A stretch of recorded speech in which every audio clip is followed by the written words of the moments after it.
Hello, critters. Welcome. I am Claire Jones, your devoted host of the Sacred Reading CR podcast, where we discuss and examine Critical Role episodes, plot lines, characters, and players, pretty much everything that Critical Role has going on through the lens of sacred reading practices. This particular episode is about Campaign 1, Episode 10, Part 1. And joining me today is Alyssa. Once again, it's so glad to have you back. I'm always happy to be here. Yes, it's been a little delayed in our recordings, but we are finally here. We figured it out eventually. Yeah. So my icebreaker question for you today is, the zombie apocalypse is happening. It's coming. So who are the three people that you are going to form your zombie fighting team with? Okay, so first, my brother, because he is a backpacking and wilderness guide. Yeah, that's so important. I'm just gonna steal him. Mm-hmm. And then honestly, probably his girlfriend, because same kind of skills. Mm. And I don't know. I feel like I should pick somebody who, diversify the skill set somehow, but I don't know who. Yeah. I mean, I'd have to choose my best friend because she's a plant guru. So she's going to be able to like cultivate all of our crops that we need. And I'll probably bring her husband along too, because he fixes things. He's more of a tech bro. So we might have like post-apocalyptic tech going on. Like, I'm sure he could like MacGyver a solar panel for us or something, And I was just thinking I might have my stepbrother join us as well. Like, I'm not really friends with him. We don't really vibe that much, but he can build houses. I think that's an important skill set to have. Makes me feel like I should bring my dad. Yeah. Like, I'd raid my dad's gun collection because he's a hunter. So like quick trip by, raid the gun collection, and then like go homestead somewhere. Yeah, I just aim at making it up to my brother who lives basically in the middle of nowhere and just away from everybody else. Yeah. All right. Well, we can join our two teams together and then we'll just have like a super team going on. Sounds like a plan. All right, so please join us as we embark on this exciting adventure in story analysis and self-reflection in order to deepen our understanding of ourselves and the world around us.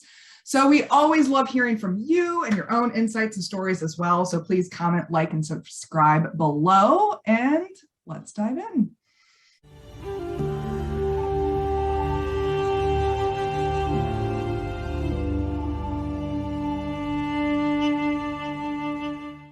All right, so Vox Machina, they have just entered an enormous underground cavern that contains a city on an island that is home to a population of mind flayers who are currently under the influence of Kavarn, an evil creature wielding one of the horns of Orcus. Instead of heading straight for the city, they have decided to check out some of the side caves and have just come upon an old campsite with 4 dead bodies that have started to move in Vax's direction, who was the first to investigate. They started the episode by rolling for initiative, and Percy begins by pulling on the boat's rope to alert Keyleth, who's in shark form, that shit is going down, in fact. Then he uses an ice shot to attach the rope to the stone wall to anchor it in place before running towards Vax. Grog uses his turn to sprint after Percy. Vex hunters marks one of the zombies and holds her turn until Tiberius can steer the magic carpet closer. Then all 4 zombies attack Vax, who becomes paralyzed by them. Tiberius moves the magic carpet closer, then casts Stone Obelisk, his favorite, underneath Vax to raise him up out of the zombie danger zone. I thought the zombie theme was like on track for today, hence the icebreaker question. Also spends some more sorcery points and throws a fireball at the grouping of zombies that completely incinerates 3 of them, but it also destroys the obelisk that is holding Vax up, so he falls and takes some damage, but less damage than the fireball would have caused.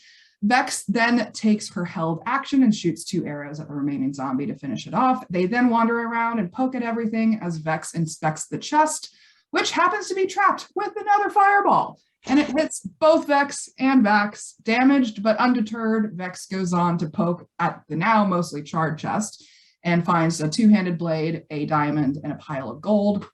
She hands the blade to Grog as Tiberius identifies it as a magic weapon, apparently the Great Sword of Frenzy.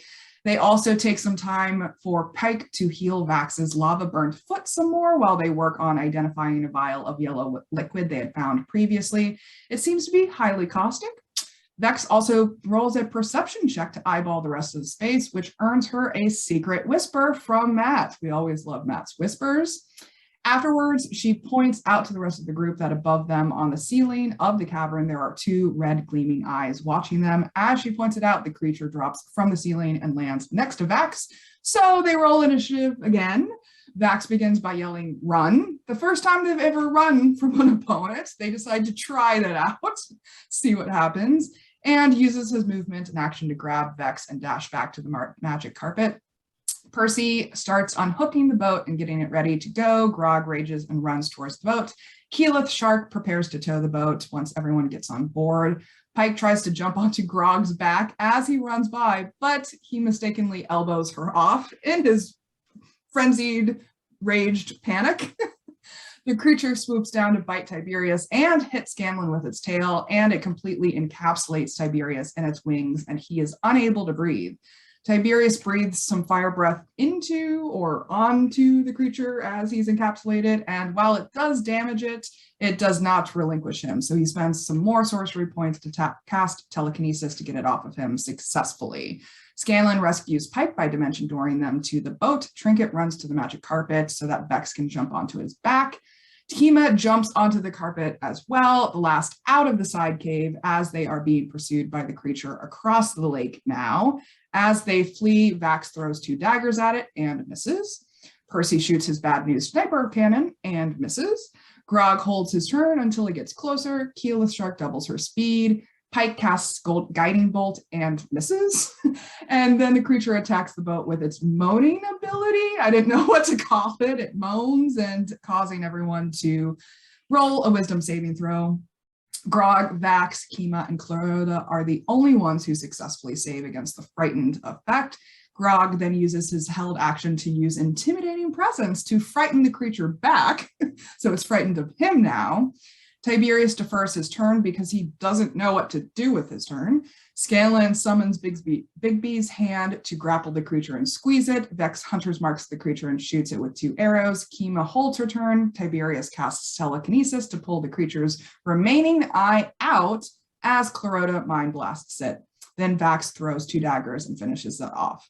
Scanlan's Bigsby's hand, that's hard to say, drifts the creature's body next to the boat, and they inspect it further while they discuss what to do next. Percy decides to skin the creature and harvest the teeth as they head to a different side cave. He tries to fashion a camouflage canopy for the boat to hide them from prying eyes, and at first he's not really successful, so he tries later on. Keyleth Shark also sees something large moving at the bottom of the lake as she swims them to the other cave and has to roll stealth to avoid notice. They arrive at the cave. Keyleth unsharks herself. Vex casts Pass Without a Trace on the entire group. Grog checks to see if Kima was checking him out at all, but she doesn't seem to be paying any attention to him. They stealth and check out the cave that they landed on further. Tiberius casts light on one of Vex's arrows again to get a better view, but they see that the light becomes purple before going out. So Grog lights another torch and throws it in there. The fire once again takes on a purple hue, and they see slight wisps of something floating around in there. So Pike uses Dispel Magic, which does clear it out, but the wisps do soon filter back in. Keyleth decides to enter the cave in her rock elemental form by burrowing into the ground and popping up on the other side, using some walking down the stairs movements in the process, which highly amuses Grog. She senses that the room contains an energy that reminds her of teleportation portals, a thin veil between planes. She throws a rock to test it, and a group of creatures appear and swoop to where the rock fell on the ground in Hungry Hippo style. She identifies them as a grick, which is a subterranean monstrosity, then burrows back into the ground and returns to the group to report on her findings, causing more hilarity with Grog and her physical humor. They discuss using a bomb to draw out the creatures and kill them off. Vax asks Tiberius if he has any fireballs left, calling him Timberwoods in the process. Sam / Scanlon, I'm not sure who exactly did it, but he calls them T-Money in response. Tiberius casts silence on Vax. Scanlon casts Dispel Magic on Vax. Tiberius counterspells that, and then Scanlon counterspells the counterspell before realizing he doesn't even have counterspell. So they decide to use the bomb after all of this back and forth, and Tiberius uses telekinesis to move the bomb into the cave. All of the creatures move to attack it, and he casts Fireball to detonate it to explode them into pieces. Vex moves in to make sure that the coast is clear, and they ask Clarota if he knows what the portal is, who suggests that this is where Kavarn crossed over from the far realm, his home plane. They discuss that it would be worthwhile destroying it so that he can't access it anymore. Then Keyleth asks Clarota if he has anything that might assist her in scrying on Kavarn, but he says no, because once again, Kavarn arrived at the colony after Clarota was banished. So Pike tells them more about the visions she saw previously, describing the black horn of Orcus that Kavarn is wearing and wielding. Kima confirms that the horn is the item that she's looking to take from Kavarn so that she can take it somewhere safe. Tiberius writes a message onto his magic paper, asking his brother if he knows anything about Kavarn and his horn. Keyleth uses her stone shape to collapse the inner cave to disrupt the portal's energy, while Percy works more on his boat camouflage. And Vex uses her Sense Good and Evil spell to confirm that there are, in fact, hundreds of aberrations on the island with one strong energy at the center of town, presumably Kavarn. Scanlon unsuccessfully casts Suggestion on Kima to get her to check out Grog, causing her to threaten Scanlon with bodily harm, and that's where they break for the episode. So what do we think of this first half? It's a long first half, but it's interesting. It's a long first half, and this is not one of my favorite early episodes. It's one that I find hard to get through. Yeah. So it's, didn't do the best job of paying attention to it this time around, but I tried. Mm-hmm. But one of the things that catches me every time is at some point Sam says, like, this is the craziest thing ever. And it just makes me laugh so much because I know where their adventures go and I know what happens in the next 2 campaigns. Yeah. And like, this doesn't even register on the scale. Mm-hmm. But early campaign, I guess it's still crazy. Yeah. But that amuses me immensely every time. Yeah. I mean, hindsight is 2020, right? And when you don't know what's coming down the line, like, everything that happens to you is the craziest thing that's ever happened to you. Well, and Sam's still fairly new to the game at this point. That's true. So he doesn't know just how far it can go. Like, this is the only game he's ever played it. So, he's definitely got that newbie of everything is crazy, whereas, someone like Taliesin or Matt, who's been playing for decades, is going to go, this is kind of how it goes. Yeah, totally. So what about metaphors, stories, themes? Something that I noticed is that they let their guard down this entire episode. Everything that happens is because they weren't really paying attention. They weren't on guard. And they never really get to a point where they can put that back up because they're just trying to deal with the situation and then deal with the next situation. And they never get to a point where they can go back to being prepared for something. They're always just trying to not die and recover enough. And that's just something that feels particularly relevant the last couple days. That's true. Yeah. I mean, I have to talk about the elephant in the room and talk about Orion and Tiberius with this episode. Like, this is when we really start noticing the complication that he brings to the table. Like, Yeah. first off, we have Orion, who is not listening during the announcements. Like, before the game even started, they were talking about the shirts that they're selling, and he completely misses it. And like, he turns it into a joke, and like, they end up laughing. And someone says, like, he showed up in character. And I think it's like really interesting. The lines between character and player are blurring with him.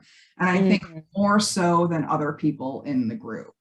I think especially like Liam and Taliesin and Laura, even, they have a really strong sense of dividing themselves from the character and like knowing what is a player action versus what is a character action. And Orion, I don't think he has that distinction. Yeah, I'd say all of them except for Orion really have that distinction. Um, some more than others, but I think you can clearly see it in everybody else. This is the episode where he starts to really bother me. Like, I don't like him in the earlier episodes, but this is the one where it becomes difficult to watch because of him. Yeah, totally. Like, once we get into the game, Tiberius doesn't know what his fire breath damage is. Like, he's kind of lost and confused. Holding his turn on the boat because he just doesn't even know what to do is a weird move as well. And the whole silence, dispel magic, counterspell chaos. Well, and there's like his first turn, they have to tell him 2 or 3 times that it's his turn and he needs to do something, which I can forgive not knowing what your damage is. Like, okay, maybe you don't know all of your abilities, but not knowing that it's your turn and not paying attention to what the other players are doing is inexcusable. Like, that's just bad in any TTRPG space. Yeah. Especially a streamed one. Yeah. But also, like, one of my biggest pet peeves with Tiberius is when he interrupts and talks over other players, because his idea is the best. And we see that so blatantly in this episode where he decides all of a sudden he's going to, call for help from somebody else. And one, no, that's not the point of the game. Like that, like, I don't care if your character has an army. You're not playing an army. You are playing your character as part of this party. So I have a lot of problems with that in the first place. But to interrupt an entire other line of thought, another discussion, another idea, to just do your own thing because you think it's the right idea, I hate that. It makes me so mad. And this is the start of the discussion with him in metagaming as well. Because we especially run into this with Kavarn. Like, in game, we don't know what Kavarn is at this point, like what kind of creature he actually is. And we see this more so once they interact with Kavarn and find out what he is, but none of the characters actually have any experience with the type of creature that he ends up being. But Orion recognizes it ahead of time and starts making in-game decisions based on his knowledge of that creature. And I think this message to his brother is also just like a sly metagaming question of being like, I know what this is. Can I somehow find the information in the world so that it's not like I'm metagaming, but I kind of am at the same time. Yeah, I think it was hard enough to watch the first time when I wasn't recognizing exactly the implications of it. It becomes harder with every watch through. And there's always going to be some level of metagaming, especially if you're familiar with D&D. I recognize monsters in my own game. That's something that I have to be careful about, but also is never going to be totally separate from my character. But Orion doesn't handle it well. And he doesn't, Taliesin will recognize something and say, can I make a check? Or, would I have known about this? He'll straight up ask, like, I know about it, but does my character? Orion just makes the rolls and then tells that he thinks he should know. Yeah. And so there's that level of metagaming. There's also the fact that no matter what the role says, he still allows it to influence his character decisions. It's a problem that we're going to see for the next 16 episodes. Yeah, I mean, the Kavarin fight is really huge, though, with his decisions. So we'll get into that in later episodes. But I also wanted to bring up the contrast of Scanlan, because Scanlan is used as a comparison a lot with how Orion's behavior has been perceived over the years, particularly with the amount of irreverence that he brings to the table as Scanlan, because they have different flavors of irreverence. Like Orion is more like, I don't care. I literally don't care what anyone else is saying. I'm just going to do what I want. And that is a form of irreverence. But Sam as Scanlan brings this sense of like, I'm doing it for comedic effect. I'm doing it for flavor. I'm doing it for character reasons more so than I'm using my irreverence as an excuse to be irreverent. Yeah. I think there's also a difference in that, especially in these early episodes, they're still finding a line of what's appropriate on stream. Totally.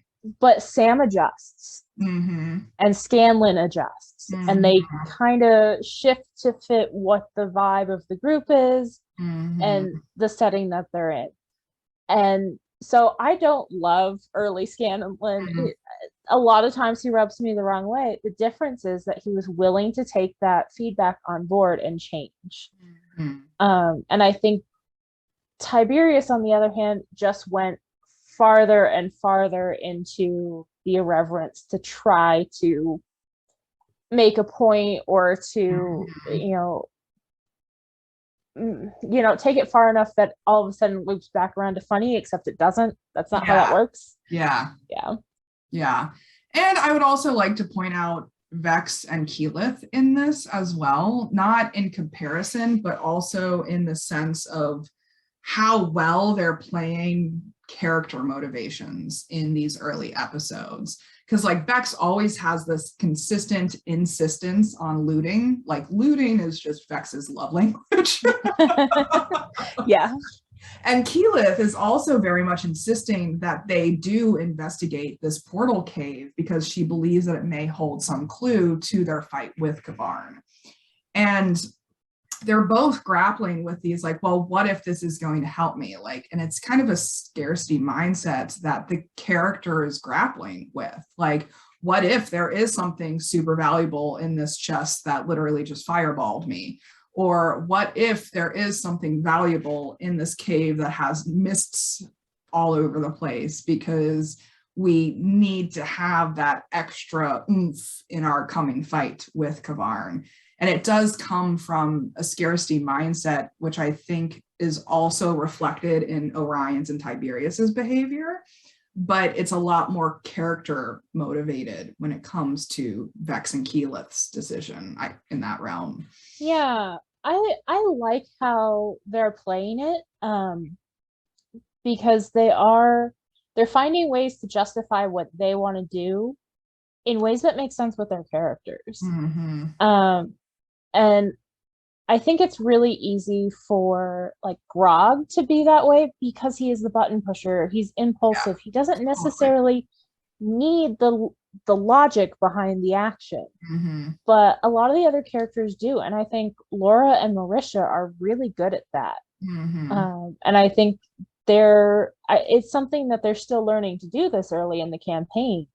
But I think that even now we can see that it's a strength of theirs. Totally. But also talking about like letting their guards down, I find it super interesting that Keyleth would be so insistent on checking out this portal cave and following that what if scenario more so than like trusting Kima. See, but she doesn't trust Kima. Well, I know she doesn't trust Kima, but she's not treating Kima the same way that she's treating the side cave. I think that's fair. But I also think we've seen that from her before. Mm-hmm. I think it's because she trusts Clarota and she trusts, you know, she has no problem with stepping into the unknown. It's specifically Kima that she has a Mm-hmm. problem with. Yeah. Uh, so I think that following the what if makes more sense, Mm-hmm. because I think it'd be weirder if all of a sudden she was super cautious, because that's not who Keyleth is at this point. Mm-hmm. Yeah, it's very situational with her in Yes, terms of who she is cautious with, what she is cautious with. And I think that that's a fascinating character facet of Keela. I kind of wonder if it's Marisha playing the young side of Keyleth because she wants to be cautious, she wants to be wise, and she knows that's who she needs to be for her people, but she's not there yet. And so I think Marisha lets the impulsiveness through a little bit more early in the campaign. Yeah. And I think this is one of those instances where we're seeing Keyleth just act on instinct, where maybe she shouldn't, or maybe she doesn't really want to, in terms of her journey, but she wants to as a person. Yeah. So that begs the question of like what kind of personal experiences are coming to mind for us as we process this half. I think it felt a lot like they were getting battered around this episode of just like one thing after another, which just kind of feels like the last 3 years at this point. Where if it's not one thing, it's another. It just always feels like something's happening and it's exhausting. And I think it was exhausting for the players. So it's not so much like a lesson or a personal experience, but it's just I empathize so much with how they were feeling in this episode because that's how I've been feeling since like 2020. Yeah. Yeah. And I think that's what is so great about returning to Critical Role time and time again is like you pick up these different emotional themes when you are at different emotional points in your life. Like I don't know if I would have ever picked up on that like emotional exhaustion theme like back in 2016, 2017. Yeah, no, I don't think I would have either. Yeah. Yeah. I mean, for me, it reminds me of people who give mixed messages in versus like their behaviors and their actions versus their words. Like when people are just giving off really mixed vibes, like I always find it so confusing because I can never pin them down. Like I was once dating this guy who had a sister and they came from a very abusive family. And so they had all kinds of weird coping mechanisms that they were, and like, I didn't touch it with a 10-foot stick. But one of her habits that I just found absolutely fascinating was that she would make really, really mean jokes. But like the manner in which she express the jokes would be like so nice and laughing, and like the tone that she would be using was like, oh, ha, ha, ha, ha. So you like instantly start to laugh along with her, and then the words register in your brain and you're like, that was really mean. What you just said was really mean. And it's just like these weird mixed messages that I'm getting from Orion and Tiberius in particular, but also like Keyleth's situational trust that she has going on is like, all right, so I'm still trying to find like, what are the rules of engagement here? Like, am I supposed to be offended by what's going on? Am I supposed to be laughing about what's going on? Yeah, you kind of don't feel like you have your feet under you at this point.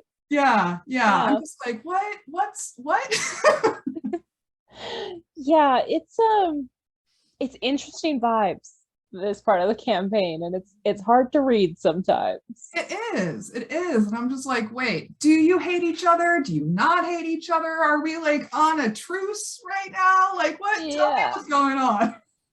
Yeah, there's a lot of complicated things happening right now, and I'm confused. Yeah, I definitely get that vibe. Yeah. I mean, mixed messages are just one of my pet peeves. I'm like, all right, just like tell me how it is, or like just show me how it is, and then I can move on. I know how to like interact with you or react with you. But when your mouth says one thing and your vibe says another, I just get very confused. Fair. Yeah. So what are we being called to do as a result? I think for me, it's a call to reset and be patient, and to like, it's really hard to keep going if you don't take the time to set yourself up properly. And I think that's something that came through in this episode and that feels very relevant right now. So taking a minute to do what you need to do and go into something fresh, because it's so easy to just say, I don't have time, but taking the time makes all the difference. Yeah, one of my mentors says, go slow to go fast. Like you have to slow down first in order to make the right fast moves that are going to press you forward, for sure. Yep. I like that. Go slow down so that you enable yourself to move as quickly as you need to. Totally. Exactly. And I think for me, I'm actually being called to hold people accountable to what they say.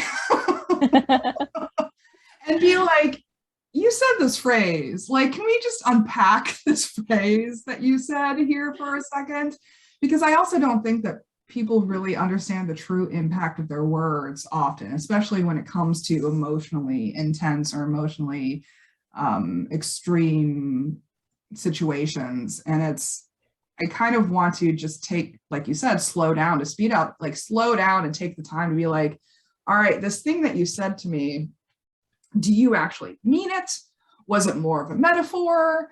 Were you using like approximate language here? Like, what exactly are we working with? Because that's the thing about language too, and words, is that like one word can have 5 different meanings. Yeah, and tone can change everything. Totally. So like, are you using the word in this meaning? Are you using it in this context? Like, and just getting down into the nitty gritty, because I do way too much emotional labor on my end trying to figure out what they're actually trying to say, when I could just be like, hey, what are you trying to say? Yeah, and trying to read so much into something because you can't figure out the tone, or you like, something is missing to help you understand. Yeah, I know what you mean. I mean, like, how many times have I spent an entire weekend going over one conversation that I had the week before? You know, like just constantly replaying it in your brain and be like, did they mean that? What does that mean for me? Like, you know, and so on and so forth. And it's like, why do I need to spend all that time dissecting that conversation when I can just be upfront and be like, you said this, does it mean this? Or do you mean this? Like, you can just ask, and all of that worrying is all of a sudden out the door. It no longer means anything. Totally. Exactly. All right. Anything we want to add before we wrap up? I don't think so. I'm good. All right. Well, per usual, these are powerful themes that we're talking about here. And audience, we definitely invite you to join us in this conversation and share your own insights and stories and feelings and thoughts with us as well, because we'd love to know how Critical Role has impacted you in your own lives. So special thanks to Alyssa again for joining me on this episode. It's been an absolute pleasure. Happy to be here. Yeah. So next time we'll be discussing Campaign 1, Episode 10, Part 2. And joining me again will be Alyssa. So I'm super excited for that. I'm always looking for more co-hosts and guests. So if you're interested in coming on this podcast and sharing your own perspectives, please reach out to me via email or on Tumblr, and I'll send you the sign-up form. I can't wait to chat with all of you. In the meantime, please comment, like, subscribe below. Follow us on Tumblr at Sacred Reading CR for all the juicy updates. And until next time, may all beings be peaceful, may all beings be free, and always, always, always remember to love each other. Take care, guys. Bye.